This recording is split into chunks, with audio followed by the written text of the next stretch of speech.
अस्सलाम वालेकुम everyone, this is Rana Mohammad Awez from automationplay.com। आज के ट्यूटोरियल में मैं S7-1200 PLC पे काउंटर्स परफॉर्म करूंगा, जिसके अंदर काउंटर अप, काउंटर डाउन और काउंटर अप डाउन तीन काउंटर्स हमारे पास अवेलेबल होते हैं।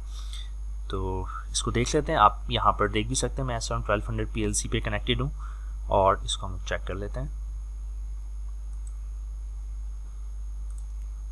तो मेरे पास यहाँ पे TIA पोर्टल ऑलरेडी ओपन है, जिसके ऊपर ये मैं मेन OB ब्लॉक पे हूँ। तो इंस्ट्रक्शंस में जाकर हम लोग यहाँ पे काउंटर देख सकते हैं और यहाँ से सिलेक्ट कर सकते हैं। तो मेरे पास तीन काउंटर्स आ रहे हैं। आई सेलेक्ट काउंटर अप आ गया। तो इसके अंदर काउंटर अप में मेरे पास तीन यहाँ पे इनपुट्स मैं दूंगा और दो मेरे पास आउटपुट्स हैं। सबसे पहले काउंटर अप पे यहाँ पर मैं कोई भी नॉर्मली ओपन कॉन्टैक्ट यूज़ कर सकता हूँ, जो कि मेरा पुश बटन हो सकता है, या मेरे पास कोई सेंसर लगा हो सकता है जो कि प्रोडक्ट काउंटिंग में इस्तेमाल हो रहा है। तो ये यहाँ पर पॉजिटिव एज जैसे इसको इस बिट से मिलेगी, कॉन्टैक्ट से मिलेगी, ये काउंट अप करेगा। रीसेट मेरे पास यहाँ पे ऐसी बिट है क्योंकि काउंटर जो है वो वैल्यू स्टोर कर ले रहा है, तो यहाँ पर मुझे एक और कंडीशन देनी पड़ेगी जिससे मैं उसको रीसेट करवा सकूँ। और PV प्रीसेट वैल्यू, यहाँ पर मैं कोई भी डेटा रजिस्टर से वैल्यू डलवा सकता हूँ या एक कांस्टेंट वैल्यू भी ले सकता हूँ। लेट्स से मैंने 3 ले ली, तो काउंटर अब 3 तक काउंट करेगा। जैसे इस पे 3 इनपुट सिग्नल्स यहाँ पे पॉजिटिव एज के मिलेंगे और 3 वैल्यू यहाँ पर आ जाएगी, तो मेरे पास आउटपुट ऑपरेट हो जाएगा। और जो आउटपुट ऑपरेट होगा, यहाँ पर जो वैल्यू यहाँ पे करंट वैल्यू यहाँ पे शो भी कर रहा होता है, जिसको मैं आगे कंपैरेटर्स वगैरह में यूज़ कर सकता हूँ। तो MW1 के अंदर ये वैल्यू जा रही होगी मेरे पास, तो मैंने यहाँ पर ले लिया और एक आउटपुट मैं यहाँ पर ले लेता हूँ। तो काउंटर्स काउंटिंग के एप्लीकेशंस पे हम लोग यूज़ कर रहे होते हैं, और ट्रबल शूटिंग में भी अक्सर सिग्नल्स हमारे पास ऐसे आते हैं जो डिटेक्ट नहीं हो सकते। उसके साथ भी हम लोग काउंटर्स यूज़ कर सकते हैं कि whether these signals are coming or not into the PLC। तो यहाँ पर मैं टैग्स ले लेता हूँ। लेट से मेरे पास ये काउंटर अप का पुश बटन है, counter up PB push button. मैं इसको डिफाइन टैग कर लेता हूँ। मेरे पास PLC कनेक्टेड है, तो मैं ग्लोबल इनपुट लूँगा और I0.0 ले लूँगा। इसी तरह रीसेट, मेरे पास reset underscore push button, define tag कर लेते हैं इसको I0.1। तो मेरे पास यहाँ पे I0.0 काउंटर अप का है, काउंट अप का है, और I0.1 रीसेट का बटन यहाँ पर है। और ये मेरे पास लैम्प है यहाँ पर, इसको मैं कह देता हूँ Q लैम्प कह देता हूँ, ताकि हमारे पास एक विजुअल इंडिकेशन हो कि हमारा काउंटर काम कर रहा है। ग्लोबल आउटपुट है ये Q0.0, जो मेरा यहाँ पर लैंप लगा हुआ है। तो मेरे पास ये काउंटर अब जो है रेडी हो गया है। इसके अंदर डिफरेंट डेटा टाइप्स अवेलेबल हैं, तो इसको मैं डाउनलोड कर लेता हूँ, लोड कर लेते हैं। तो ये मेरे पास काउंटर ऑन हो गया, इसकी मॉनिटरिंग मैं ऑन कर लेता हूँ यहाँ से। अब इसको यहाँ से आप देख सकते हैं, मैं काउंट अप करके चेक करता हूँ। काउंट 1, काउंट 2 और काउंट 3 पे ये मेरे पास आउटपुट लैम्प यहाँ पर ऑन हो गया। तो यहाँ पर दूसरा, यहाँ पर इसके अंदर करंट वैल्यू के अंदर इसकी 3 वैल्यू भी आ रही है। इसको मैं कंपैरेटर्स के साथ फर्दर आगे यूज़ भी कर सकता हूँ। अब इसके अंदर क्योंकि ये रिटेंटिव होता है काउंटर से, वैल्यू स्टोर कर लिए, तो इसको रीसेट कराने के लिए मैं यहाँ पर रीसेट का पुश बटन यूज़ करूँगा और ये अगेन वैल्यू 0 पे आ जाएगी। तो ये हो गया काउंटर अप। अब हम लोग ऑफलाइन ले लेते हैं और काउंटर डाउन यूज़ करते हैं। मैं इसका आउटपुट यहाँ से निकाल देता हूँ ताकि कॉन्फ्लिक्ट ना आए, और इसको यहाँ पर CPU कह देता हूँ। तो इसको यहाँ पे नेटवर्क को ज़रा हाइड कर लेते हैं। मैं यहाँ पे जाऊँगा काउंटर डाउन में। अगेन अब ये काउंटर क्या करेगा, काउंट डाउन पे जो वैल्यू यहाँ पे ऑलरेडी आ रही होगी, प्री एग्जिस्टिंग वैल्यू लेट से 3 रखी हुई है मैंने यहाँ पे, तो 3, 2, 1 उसके ऑपोजिट काम करेगा। तो यहाँ पे मैं इनपुट ले लेता हूँ, सही। यहाँ पे अगेन आउटपुट ले लेता हूँ, एक यहाँ पर LD पे भी ले लेता हूँ, और PV मेरा 3 है। अब LD का काम क्या होता है कि काउंटर अगर स्टार्ट होगा तो नॉर्मली वो 0 से स्टार्ट हो रहा होता है या 0 पे रहता है।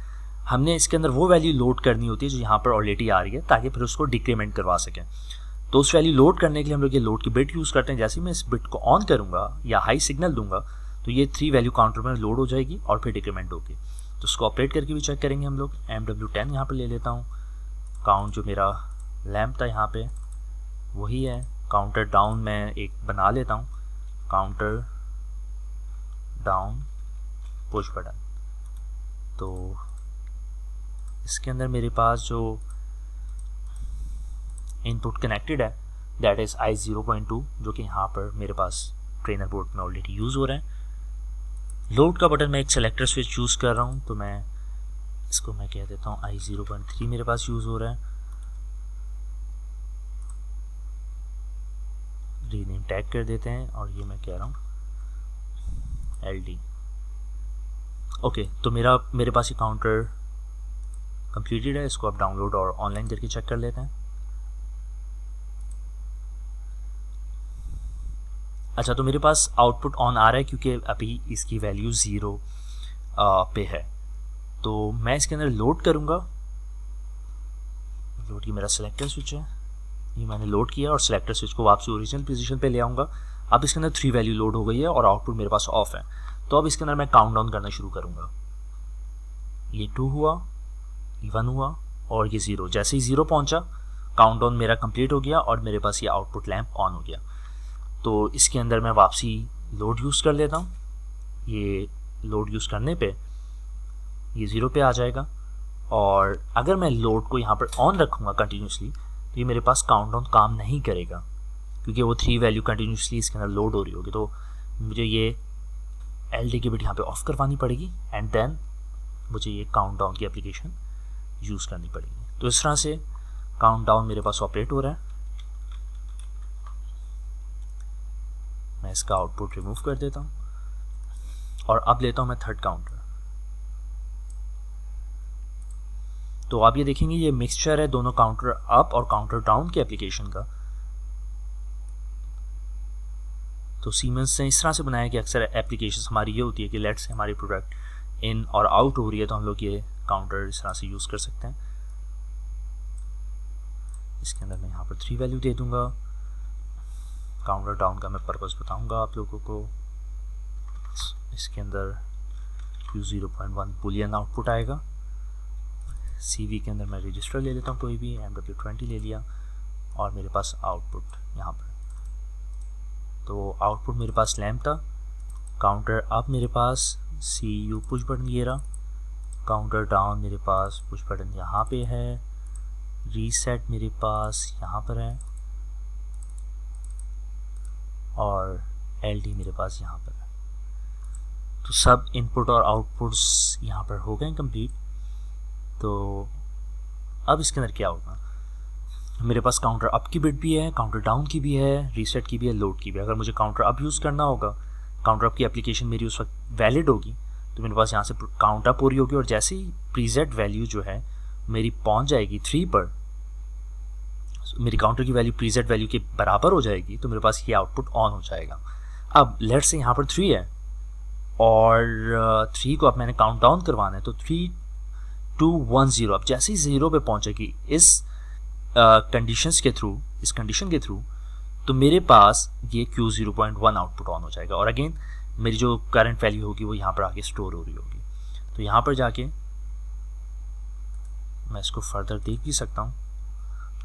ये हेल्प मेन्यू के अंदर जाके आप काउंटर इंस्ट्रक्शंस को फर्दर डिटेल में देख सकते हैं। तो मेरे पास इस तरह से ये सारे टैग्स PV और CV वैल्यू यूज़ हो रही होगी। इसके अंदर जो एक चीज़ देखने वाली है कि इंक्रीमेंट और डिक्रीमेंट कब तक होगा, वो ये वैल्यू 32767 माइनस 32768 से प्लस 32767। तो ये मैक्सिमम वैल्यू और मिनिमम वैल्यू हम लोग अचीव कर सकते हैं। बाकी हम लोग मल्टीपल काउंटर सीक्वेंस में यूज़ कर सकते हैं कि मज़ीद काउंटर की रेंज को बढ़ाया जा सके। तो there are different methods to increase range as well. तो अब इसको डाउनलोड और परफॉर्म करके चेक करते हैं।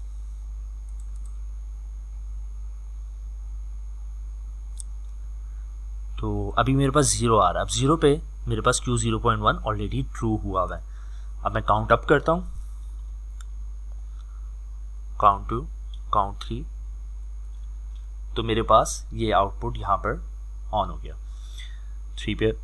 और ये काउंट डाउन का समझे कि जो आउटपुट है, काउंट अप का आउटपुट ऑन है, काउंट डाउन का आउटपुट ऑफ है। तो अब मैं इसको काउंट डाउन करता हूँ 2, 1, 0। तो ये मेरे पास काउंट डाउन की जो आउटपुट है वो ट्रू हो गया। तो इस तरह से हम लोग काउंटर्स यूज़ करते हैं। अगली एप्लीकेशन में हम लोग यही काउंटर्स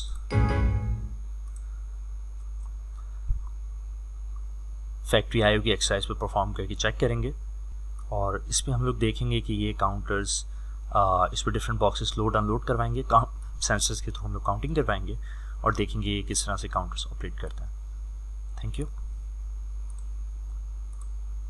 अभी automationplay.com पे जाइए और ऑनलाइन कोर्सेज कीजिए PLC और IIoT पे, जिसके ऊपर डिफरेंट फ्री और पेड कोर्सेज अवेलेबल हैं, जिसके ऊपर आप कोर्सेज कर सकते हैं PLC, HMI और SCADA पे। और यहाँ पर मेरे YouTube चैनल पे जाके सब्सक्राइब कीजिए और ये फ्री लेसन्स और ट्यूटोरियल्स अवेल कीजिए।